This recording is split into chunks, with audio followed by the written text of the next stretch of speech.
Du 29 au 30 juin 2015 s'est tenue à Ouagadougou la rencontre des mouvements citoyens et activistes africains.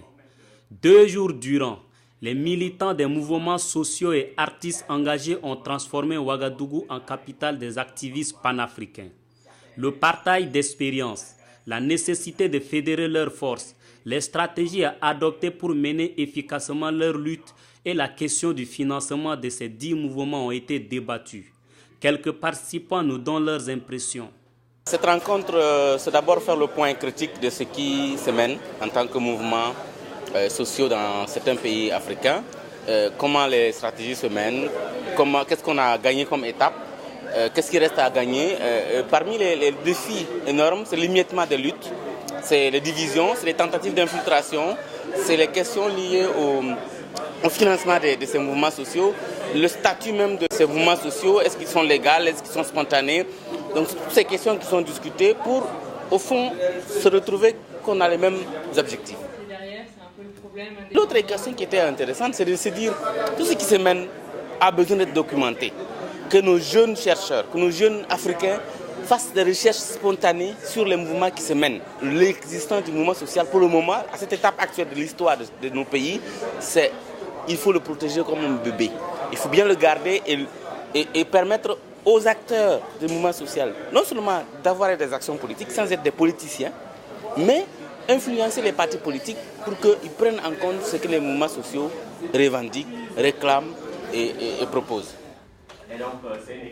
Ce que je tenais à dire dans le cadre de cette conférence, c'est que les mouvements sociaux constituent à l'heure actuelle en fait les forces sur lesquelles nous pouvons vraiment nous appuyer pour un changement progressiste.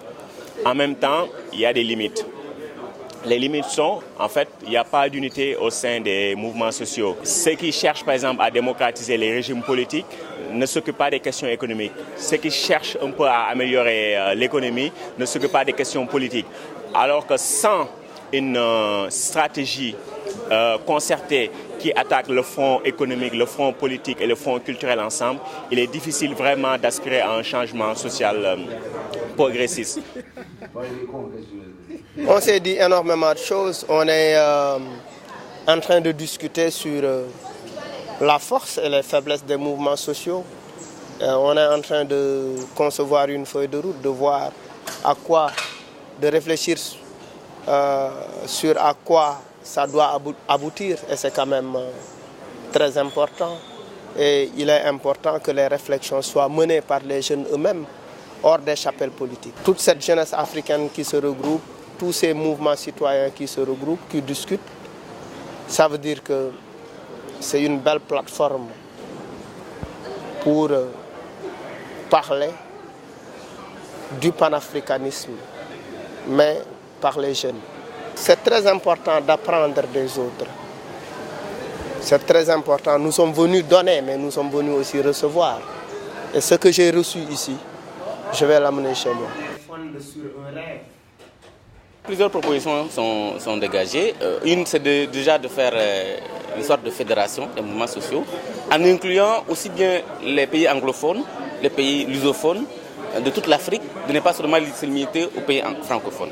Deuxième élément, c'est de faire un portail où toutes les activités, portail de ces mouvements sociaux, toutes les activités de ces mouvements sociaux sont partagées, toutes les informations, de relayer les actions dans les pays. L'autre également, c'est que dans les pays, on puisse former des formes de coalition. Que ces jeunes qui sont connus, qui ont des revendications, qui ont eu des succès, puissent porter les luttes locales au niveau des paysans, au niveau des APE, au niveau des accords d'investissement, que ce ne soit plus seulement que des luttes sur les constitutions ou sur le politique, qu'on puisse dépasser les luttes sectorielles pour aller à des luttes beaucoup multisectorielles, beaucoup de luttes multi-acteurs, et qu'au niveau national, toutes ces luttes au niveau de la base, localement, puissent être portées.